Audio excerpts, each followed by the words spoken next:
Welcome, everybody, to the Resilient Minds podcast. I'm excited to be here today with Dr. Shirley Davis. I'm really grateful for your time and your presence. Thank you for coming on the show. Welcome. Absolute pleasure. Thanks for having me. Good to see you today. Good to see you. Good to meet you. Where are you coming in from again? I am calling in from beautiful Tampa Bay, Florida. Nice. So, for those that don't know you, I'm just going to briefly say, Dr. Shirley Davis, she brings a unique background. As a seasoned HR and diversity and inclusive thought leader.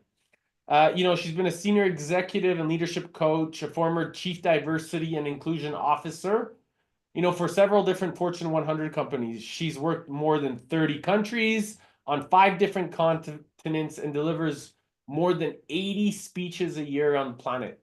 She continues to consult, coach, and present to leaders of all levels in all different organizations and in different business sectors and verticals across several different industries. So thank you for taking the time. Thank you for being here. I'm incredibly blessed to I was sharing, I love all the books behind you. It's amazing to have you. I'm an avid reader, so that is a pleasure to be here. Thank you. So, Dr. Shirley, I'm very curious because every time that I start these podcasts, these interviews, my number one question is always about our Yeah, experiences of life. And in these experiences of life, I always discover, especially myself, that that's how we really start to cultivate our big why, our purpose, our mission. So, what was one of these that's right. catalysts for you to help me understand or help our audience understand that what was the breaking point that helped you kind of like step fully into this presence of wanting to focus on leadership, diversity, inclusivity? Was there something that kind of gave you that aha or that breaking point? I'd say two things. Two things. One is having one of the best bosses ever that really helped set me up for success, that didn't even like being called a boss, loved mentoring, coaching, setting me up for success, giving me the support that I needed. That was the first thing. The other thing that really kind of drove me into this work was also having the worst bosses ever who did not invest in you, did not see your potential, kind of railroaded you in certain instances, devalued you, marginalized you. And I just didn't have a good experience. And it caused me to leave that company and, have to build up trust and confidence again because I felt so dismissed and devalued.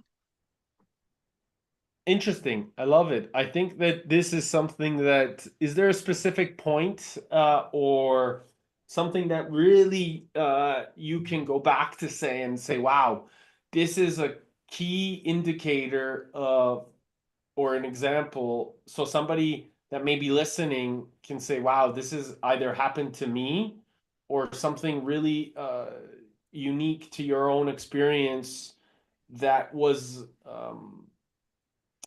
that the audience can resonate even more with. Because I know for myself, these are the experiences of going into different communities, different cultures, different organizations across the Yeah. planet. We start to recognize a nuance in a lot of similarities, but there's also so much differences. And I think that by identifying and helping more people understand that there is a lot more similarities than differences, perhaps that's something where a huge indicator of our own experience that can amplify others' awareness for each other. Yeah, I had a number of those. I think part of it was, doing the work, getting the results, making the sacrifices and the compromises that I needed to in my own personal life, getting the education that I needed, and still feeling sometimes overlooked and undervalued. One in particular was a game-changing transitional time for me, was working for a senior vice president And I was selected to come out of a leadership training program to then be put in a high potential program, and was in the program but didn't have clarity of role, didn't have to apply for the position, was just kind of selected just because the company needed to have more people of color in that particular position. So I was put there, but I just did not feel like I was getting the support that I needed. Ultimately, people wondered, how did she get that position? Well, I was already a high performer, but I just really still did not understand the role, the clarity, and all of that. But I went one day to look for another job because I knew that if I applied for a job in that company, it will probably be detrimental to my career. And I remember going to him and saying, "Hey, I think I need to move to another role because I'm not clear on what it is that I'm supposed to be doing, and I don't feel like this is the role match for me," and just did not get the support that I needed. And ultimately, I ended up having to leave that company and find another job. That was a game changer for me because I felt like I was out of place. I felt like I was, pulled into a position not because I had done great work, which I had, but I was pulled in there, I felt like for the wrong reason.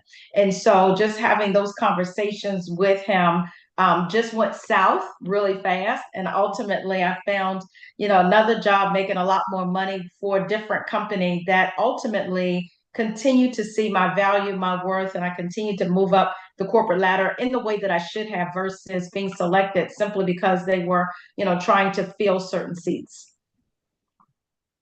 I love it. I love how you talk of value. And I think that this is something so profound because most people, when they go on their own journey, they forget their own worth. And I think, this is something That's that I right. talk a lot about in owning our sovereign mindset, owning our own identity and really stepping fully through into that efficacy of trusting our self-confidence and manifesting from that preservation of self-certainty and self-love. So I'm curious, what was it? Was it these challenges with all of these different bosses and leadership teams and executives that kind of gave you the resolve and the resilience to identify an even more stronger certainty within yourself so that the external world no longer influenced you, but you were able to go into these places and environments and influence from that self-certainty, that new identity from inside.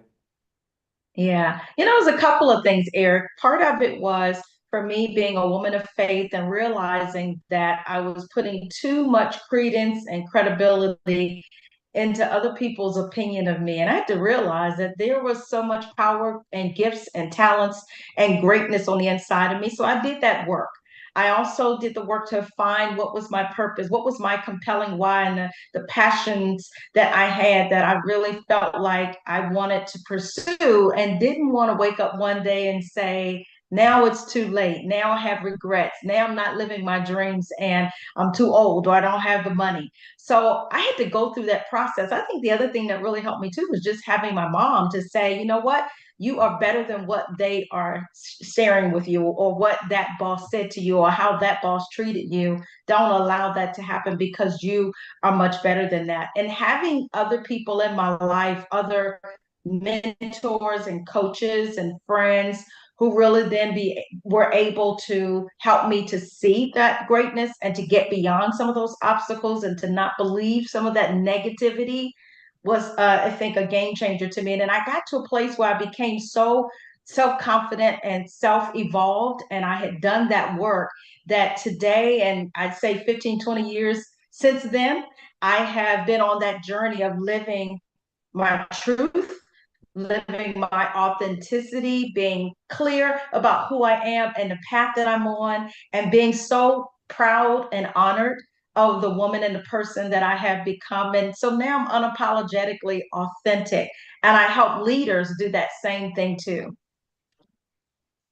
That's so beautiful. And what is the difference? Because I see this beautiful spark in you, and it's amazing to observe, by the way. And Thanks. what I love seeing and is this type of empowering experience because Mhm. uh, has that changed the way that you get to now operate in terms of, owning your own freedom, owning your own type of economic future, owning your Mhm. choices, owning your ability to really worry less about the things you can't control and focusing on the That's things right. that you can control?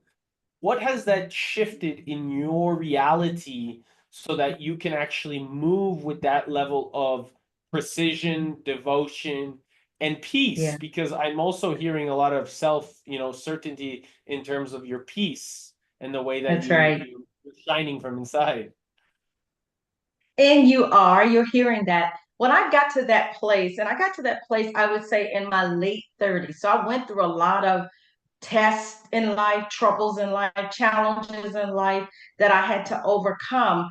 But when I got to that place where it's helped me to be, once I got to that place of resolve and peace and joy, I now show up every day with a level of optimism and excitement, and knowing that I'm walking in purpose, and knowing that I'm doing what I love to do, what I'm gifted to do, and what I feel like I've been brought to this earth to do. So I know that for me, it is helping people become unstuck. It's helping them to remove the self imposed limitations, and helping leaders to become the kind of person that people want to follow, that people want to trust, and that will do their best work. Because I work for that kind of leader. But the problem is, I had just maybe two or three of them that I could count over my 30 years in corporate America before I, moved into my own, running my own business as an entrepreneur. But I still see it today as an HR professional, talking to individuals.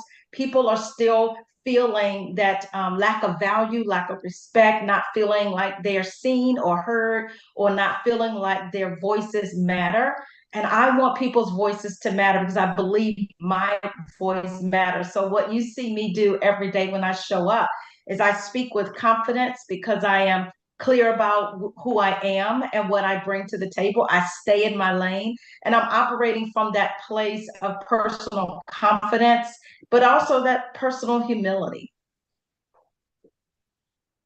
I'm curious because you talk about staying in your own lane. And Yeah. uh, to me, that's a really clear indicator of leadership. What does leadership mean to you? Leadership to me means being a true, authentic person who has done the work to understand their purpose, their own vision, their own values. They stay true to them. And then they can show up and be the kind of person that others see as a visionary, a strategist, someone who's going somewhere, someone that wants to bring them along. Leadership to me means helping others see something greater in themselves that they don't always see, and it's helping them to become better. A leader is one that invests, deposits, coaches, mentors, and helps to create the kind of environment where people can be successful. That's really great leadership to me. I love it. And when you say staying in your own lane, uh, what do you feel like that? Because, like for me, a great leader has other great leaders and around him or her, and they also are in their own lane, and that means that they benevolently support a greater calling or meaning because they're doing their best with their strengths, knowing that they're willing to be authentic and saying that they don't Mhm. know. So when you emphasize staying in their own lane, what does that represent in terms of team culture or organizational behavior? Mm-hmm. Yeah, as a leader, I believe that we have to be open and be an open book and have an open door. Allow people to share who they are, but as a leader, be willing to share who you are. And that means not only your greatness, your knowledge, your expertise, but sharing sometimes the things that you don't understand, the things that you don't know. Staying in your lane means being honest, loyal, truthful about where you are. It means being humble. Staying in your lane also means that I am not, moving to and from and moving about, being shifted by so many changes, so many vulnerabilities, and the types of disruptions that I think people are going through. But you can stay true to who you are. I had a boss, and I say that because when you talk about staying in your lane, and I say that from an athletic perspective because I'm an athlete. I grew up playing basketball, softball, and I ran track. And so when I ran track, I always knew that when I had to pass that baton, one of the things that was really important was to stay in your lane so you didn't crisscross or cause the other person to trip up or you trip up.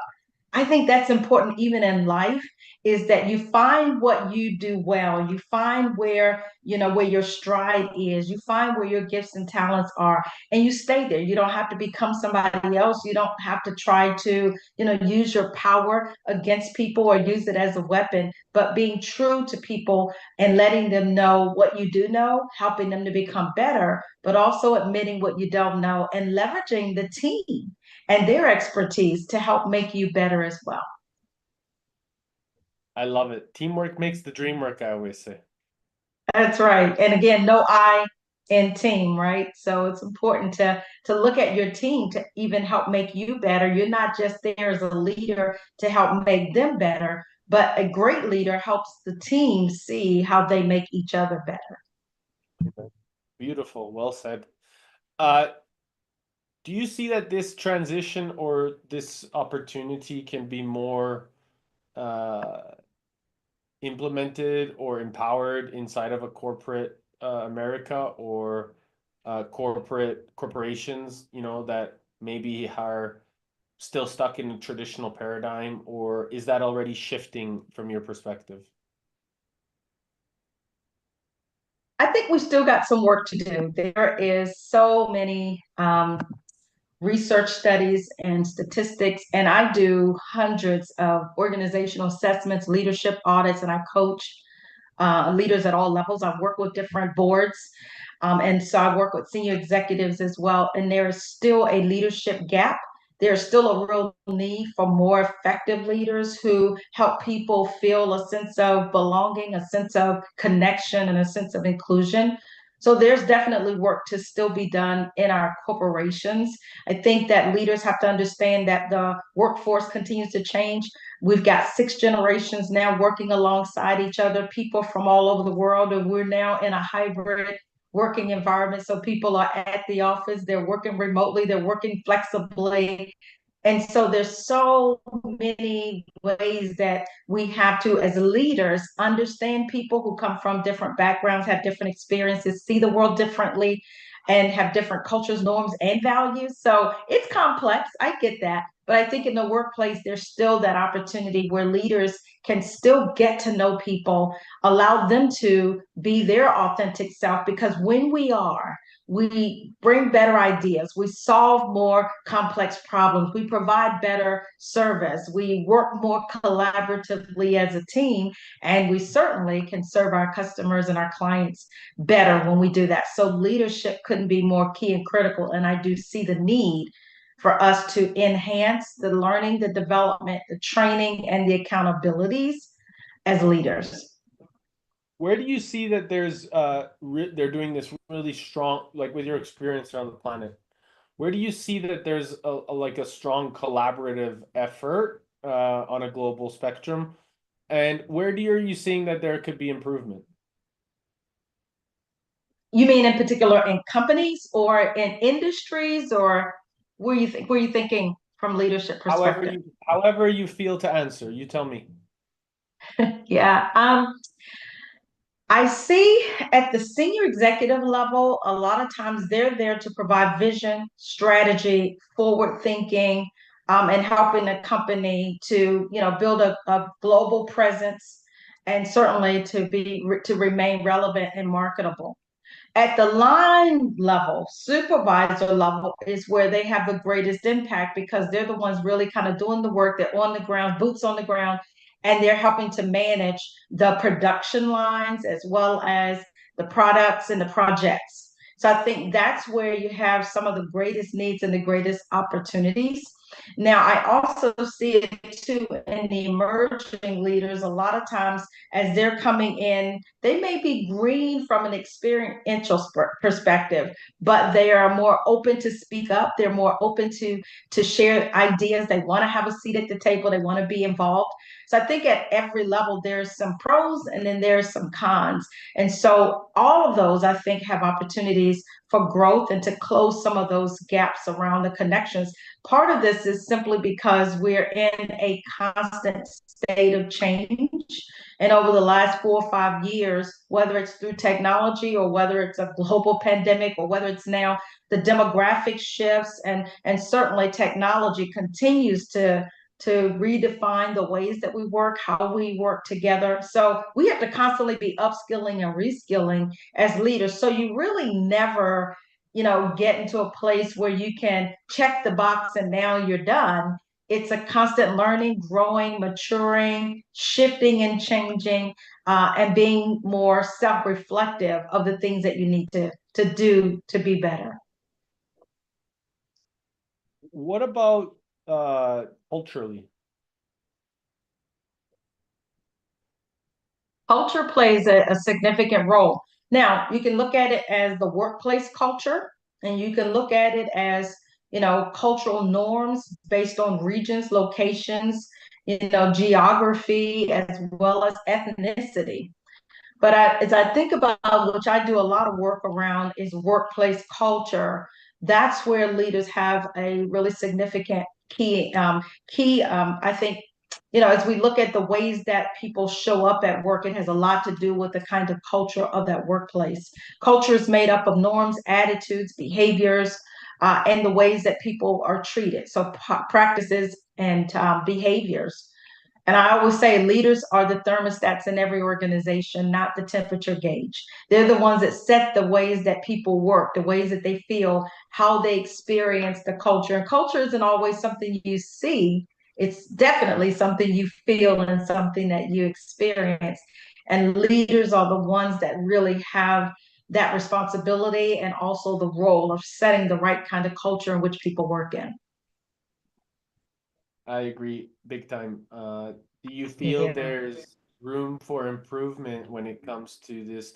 Because, for me, culture is the experience where people feel seen, heard, appreciated, and safe, secure. Yeah.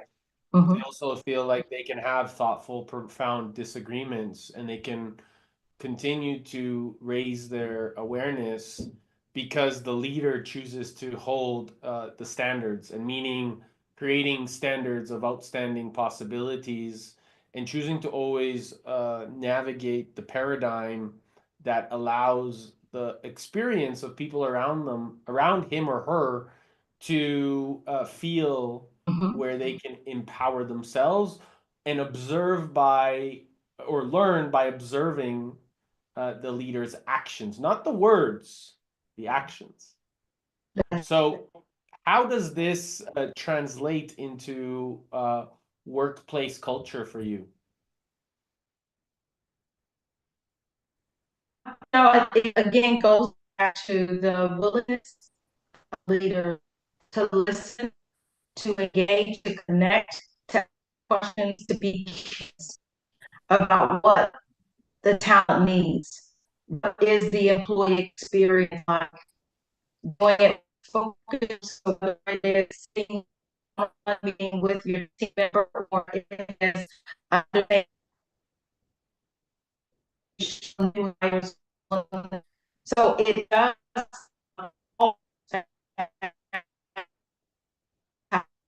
impacting work.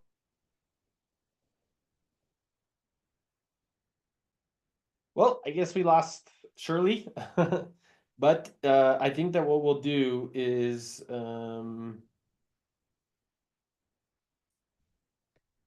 have a reschedule opportunity with Shirley because I think this was a lot of value here on this podcast, and we'll have to re-coordinate something. So thank you so much, everybody, for listening, and we'll talk soon. Big